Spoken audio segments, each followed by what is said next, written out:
વારમાં નરેશે fruit salad બનાવવાનું કામ ચાલુ કરી દીધું. દાડમના દાણા ફોલી નાખ્યા, ફ્રૂટ સલાડ બનાવી નાખ્યું અને કેળાય સુધારી નાખ્યા અને બધું મિક્સ કરી નાખ્યું છે. પછી તો આવી ગયા સીધા ગાયત્રી.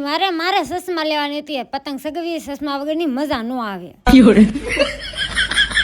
અને આ સસમા લીધી ન લીધી સીધા પ્યારા સબસ્ક્રાઈબર મળી ગયા. ભાઈ એમ કહેતા હતા હું તમારો વિડીયો જોઈને જ લઉં છું ને હા જો એક નહીં 2 સબસ્ક્રાઈબર બાંભણિયા પરિવાર મળી ગયું હતું. આ લોકો શોર્ટ વિડીયો ઉતારે છે. ગાયત્રીમાં એક વગાડી દીધો. અરે બધાય જમવા આવી ગયા. વસને બહુ મોડું કરી નાખ્યું. જો બધાય જમવા બેસી ગયા છે. અંધારે લાઇટ વહી ગઈ હતી.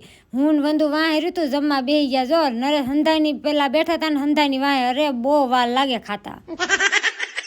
પછી તો રોંઢો થતા સકુબેનને ઘરે આવી ગયા. ધાબે પતંગ સગવા જો પણ પતંગ સગે નહીં. ઘૂમરી મારતી હતી નગરી આમથી આમ. મારથી પતંગ જ ન સગે. ઘૂસણા કરી નાખ્યા પણ પતંગ નથી શકતી. નિખિલ આવ્યો મમ્મી એમ ન હોય. પાછો મયુર એમ કે મામી આવી લો પતંગ તમે ફોટા પાડો તમારથી પતંગ ન સગે. મેં કીધું ના હું સકુબેન.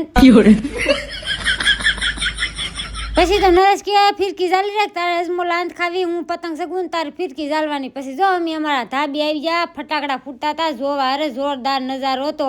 તા તો આ બધાએ ગાંડાયું કાઢી. અરે અંધારું થઈ ગયું પતંગ સગે નહીં. કાક તો કરવું કે નહીં. પછી જો મારે કપડાં ધોવાનો વારો આવી ગયો. અરે હા વારે દોરી કાપી નાખે. સાંજે કપડાં સૂકવાના હોય એટલે જો સાંજે દોરી બાંધી દીધી. કપડાં સૂકવી દીધા. વિડીયો ગમ્યો હોય તો લાઈક શેર ને સબસ્ક્રાઈબ. જય માતાજી. બાય.